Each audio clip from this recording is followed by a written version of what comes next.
Mesdames et messieurs, ravi de vous savoir nombreux sur JMTV+. Bienvenue dans le bœuf politique de ce début de semaine. Nous recevons un militant politique d'origine camerounaise, ingénieur qui vit en Allemagne, pour nous parler de deux sujets qui lui tiennent à cœur. Voilà, il m'a sollicité.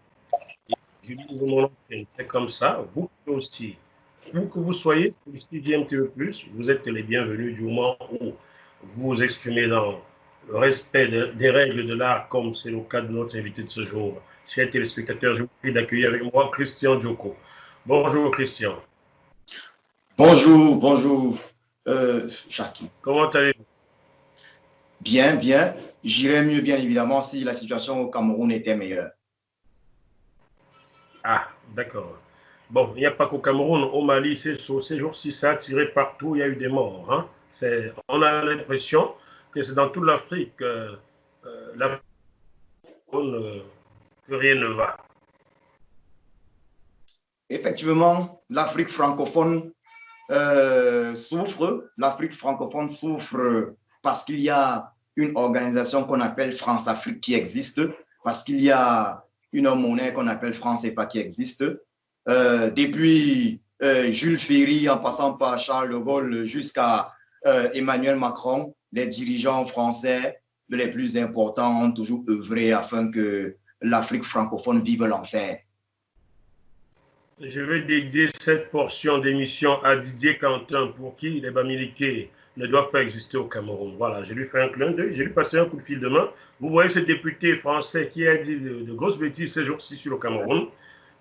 On m'a passé son numéro, je l'appellerai demain parce qu'il estime qu'on l'a mal compris. Alors, puisqu'on l'a mal compris, j'irai lui permettre de mieux se faire comprendre. Mais bon, nous nous exprimons tous en français.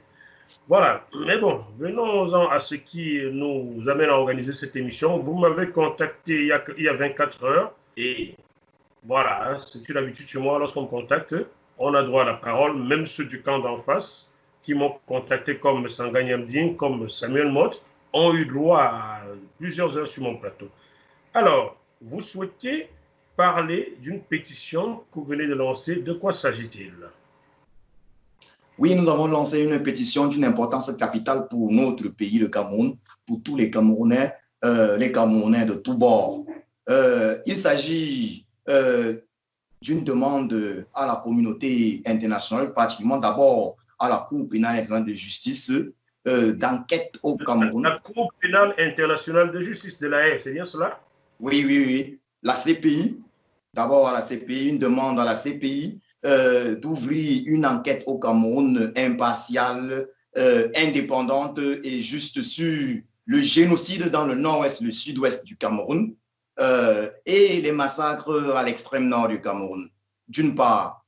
D'autre part, il est question pour nous de demander une médiation de la communauté internationale au Cameroun dans le but de trouver des solutions politiques inclusives et justes aux deux crises que traverse le Cameroun depuis un certain temps, en l'occurrence la crise anglophone et la crise post-électorale de la présidentielle d'octobre 2018.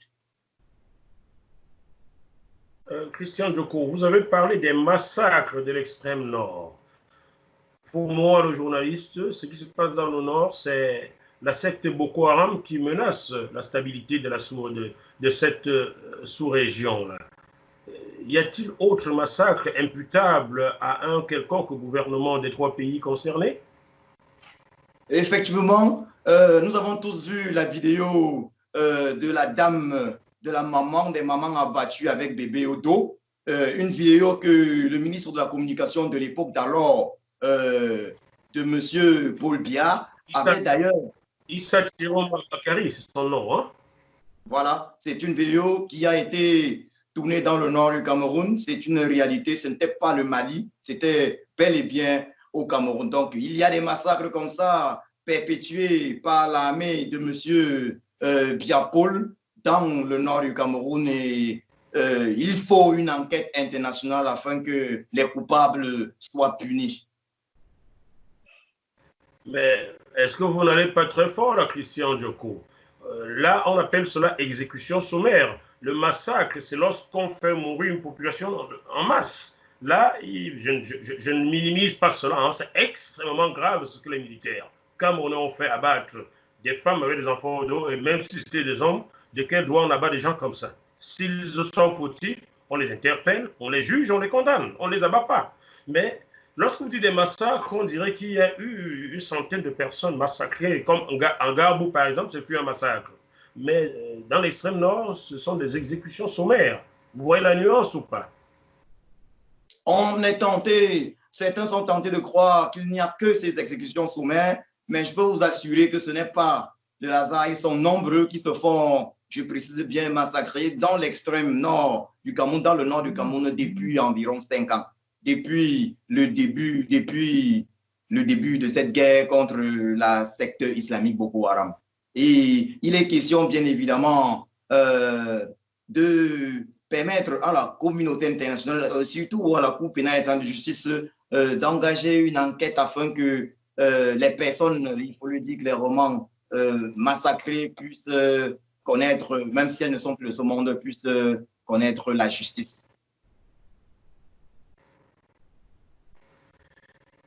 Parlant de justice, vous pouvez demander à la communauté dite internationale de s'impliquer, de mener des enquêtes ou de faire pression. Vous savez très bien comment ça marche. La Cour pénale de justice de la Haye a été constituée par quelques grandes nations. Certains y donnent des ordres sans être membres. Je parle des États-Unis. Pensez-vous que vous serez écouté par des gens qui ne sont pas eux-mêmes honnêtes ni justes? Vous savez, nous sommes là dans un domaine de diplomatie, politique et justice. Jusqu'ici, nous avons de la chance avec un pays comme les États-Unis qui d'ailleurs a mis tout en œuvre afin que le Conseil de sécurité des Nations Unies adopte une résolution qui malheureusement a été bloquée par la France dans le but de régler le problème dans le nord-ouest et le sud-ouest du Cameroun. Ces mêmes États-Unis ont joué un rôle crucial lorsqu'il s'agissait de faire partie l'ancien dictateur du Libéria, Charles Taylor du Libéria. Cela implique quoi? Cela implique qu'on peut compter sur des pays comme les États-Unis afin que justice soit établie dans notre pays. Il faut noter, il faut souligner que nous avons souhaité depuis le départ que la justice, et comme nous avons coutume de le dire, justice for all, justice pour tous, soit appliquée au Cameroun par les Camerounais, mais le régime de Yaoundé n'a pas permis cela puisque nous avons une élection d'octobre 2018 qui a été manipulée. Nous avons eu un vainqueur qui n'est pas le véritable vainqueur de cette élection. Il y a des preuves avec les 32 PV qui d'ailleurs n'étaient pas signés, l'équivalent de plus d'1 million de voix dans une élection de 3 millions de votants. Il y a des preuves qui attestent que le candidat Kamto Maurice a bel et bien gagné ces élections.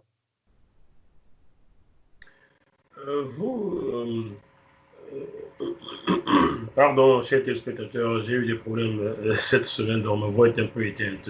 Vous venez de pointer une résolution qu'aurait demandé les États-Unis à l'ONU contre le régime camerounais bloqué par la France. Ceci, si cela est avéré, ceci vient tout simplement corroborer les dires de M. Didier Quentin, du député Quentin Didier, député français, qui allègue que Paul Biya est l'ami de la France. Il est évident qu'il va contre la France. C'est bien cela. Il est évident, M. Quentin a dit ce que plusieurs parlementaires français ou responsables français pensent tout bas, ce qu'ils se disent. Il n'a que dit la vérité, effectivement.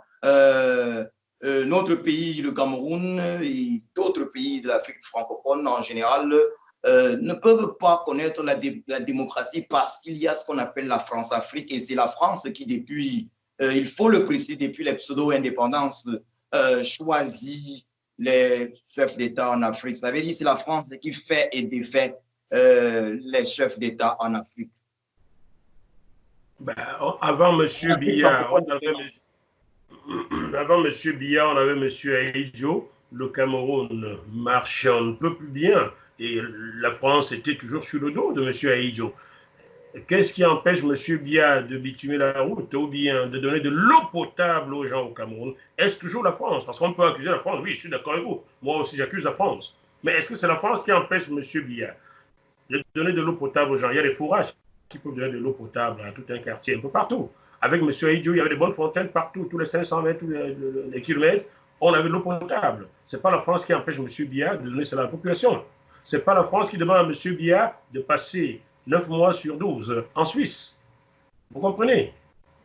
Parce qu'on peut accuser la France, moi aussi je l'accuse, mais la responsabilité des dirigeants africains est également établie. Qu'est-ce que vous en dites? Vous savez, nous avons certes parlé de la France, mais je n'ai dit nulle part que les responsables africains n'étaient pas complices. Vous savez, l'on dit ceci, la France est complice de ces régimes tyranniques de l'Afrique francophone. Ses dirigeants sont complices de la France. C'est une équipe qui fonctionne à merveille. Ils se soutiennent afin de mieux spolier l'Afrique et de nous laisser dans la misère. Donc, il est évident que M. Biya-Paul aurait dû construire des hôpitaux. Il aurait dû le faire. Il aurait dû faire plus, ça c'est évident. Le souci que nous avons, c'est que M. Biya-Paul est soutenu par la France. La France sait que M. Biya-Paul n'a jamais gagné les élections au Cameroun et il faut le dire depuis 1992, octobre 1992, année du premier trucage à grande échelle électorale. Monsieur Biya-Paul n'a jamais gagné les élections au Cameroun. Au contraire, il a plutôt excellé dans la manipulation de la Constitution. On se souvient de notre Constitution qui a été modifiée en 2008 afin de laisser un boulevard pour une vie éternelle au pouvoir au Cameroun à monsieur Biya-Paul. Tout ça avec le soutien de la France.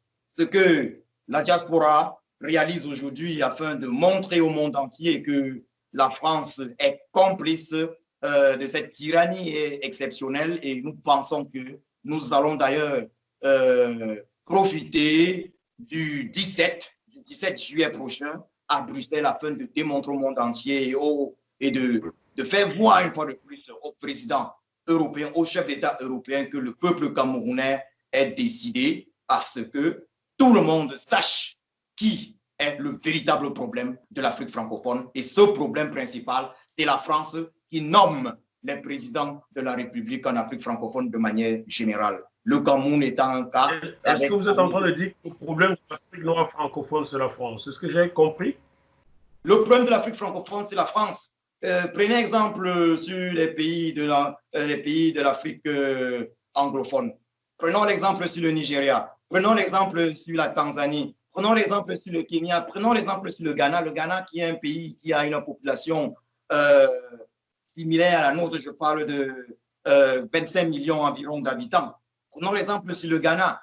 Et faisons un parallèle avec le Cameroun. Et je ne veux même pas parler de l'Afrique centrale qui est la dernière en Afrique en démocratie. En Afrique centrale, nous n'avons pas de démocratie parce qu'il faut le dire, l'Afrique centrale est l'une des parties d'Afrique la plus riche. Et ce n'est pas un hasard que la France s'arrange à maintenir tous les pays de l'Afrique centrale dans les ténèbres. Ça veut dire, contre vents et marées, la France empêche qu'il y ait émergence de républiques véritablement démocratiques en Afrique centrale.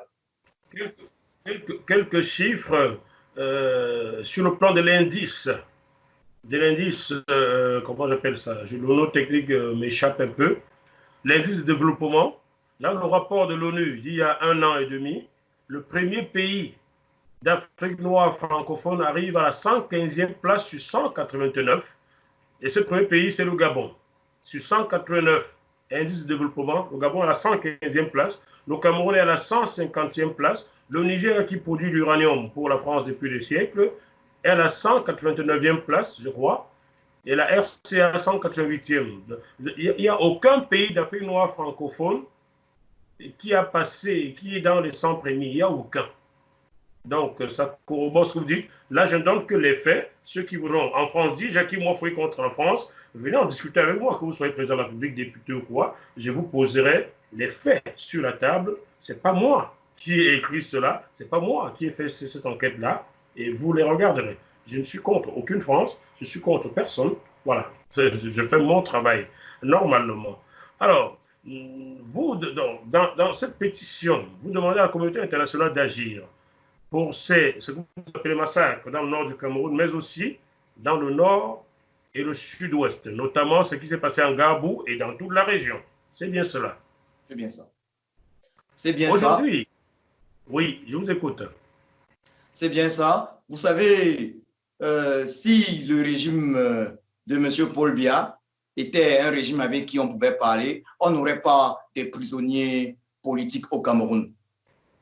On n'aurait pas de prisonniers politiques au Cameroun. On n'aurait pas le président Sissoko Ayub Tabé en prison au Cameroun. On n'aurait pas le vice-président du MNC Mamadou Mota en prison au Cameroun. On n'aurait pas tous ces prisonniers politiques. Le gouvernement de M. Paul Biya aurait engagé un véritable dialogue avec ces personnes. Et il faut que je le précise, la crise anglophone est simplement due au fait que le Cameroun est un pays qui ne connaît pas de démocratie. Nous avons, ça il faut insister sur ça, nous avons un système électoral qui est taillé à la mesure du RDPC, Rassemblement démocratique du peuple camerounais, le parti de M. On va dire du régime en place, car hier c'était l'UNC, c'était les mêmes pratiques, hein? Donc on ne va pas taper que sur le RDPC. Effectivement. L'UNC a le même système. Hein? Voilà, effectivement, du régime en place. Donc ce système électoral ne permet pas que le peuple camerounais puisse choisir son président de la République, ses députés, ses sénateurs, ses maires. Et vous voyez, si le peuple camerounais pouvait le faire, alors nos frères du nord-ouest, du sud-ouest, nos frères anglophones n'auraient pas eu ces revendications. Ça, c'est la base de tout. C'est un système électoral qui manque totalement de fiabilité. Et ça, il faut le dire, les gouvernements français le savent, ils le savent, ils sont complices, ils savent que ces élections ne sont pas de véritables élections, mais ces élections ont pour but de donner l'impression à la communauté internationale et même aux Camerounais qu'il y a une espèce de démocratie. Mais il faut le dire, chez nous au Cameroun, il n'existe pas de démocratie. Et la France le sait, la France est complice de ce fait. J'ajoute de l'eau à votre moulin, chers téléspectateurs. Vous n'avez qu'à lire le livre de M. Marafat Amidouéa, qui est en prison, qui explique comment ils ont façonné un système tel que, tant qu'on a les institutions qu'on a aujourd'hui au Cameroun, M. Biya ne peut perdre aucune élection. C'est Marafat Amidouéa, ancien ministre aujourd'hui en prison, qu'il a écrit dans son livre. J'en profite pour saluer toutes ces personnes qui sont en prison. Que vous soyez coupable ou pas, ce n'est pas mon problème. La justice devrait faire son travail. Les gardes préventives, les prisons préventives qui durent 30 ans, franchement, si c'est une espèce de démocratie, ça, que quelqu'un me le dise. Voilà, je salue Marafat Amidouéa. J'ai pris des nouvelles de vos enfants tout récemment. Je salue M. Atana Mebara, je salue M. Olanguena, je salue Mamadou Mouta, je salue, voilà, je ne peux pas tous citer M. Sissoko Ayub Tabé, je vous salue tous, c'est le citoyen qui vous salue. Bon, nous allons revenir donc dans la seconde partie pour parler de cette plainte que vous avez déposée quelque part en France. Dans quelques minutes après, une petite page. Merci à GMTV+. Continuez de donner la parole à ceux à qui on la refuse.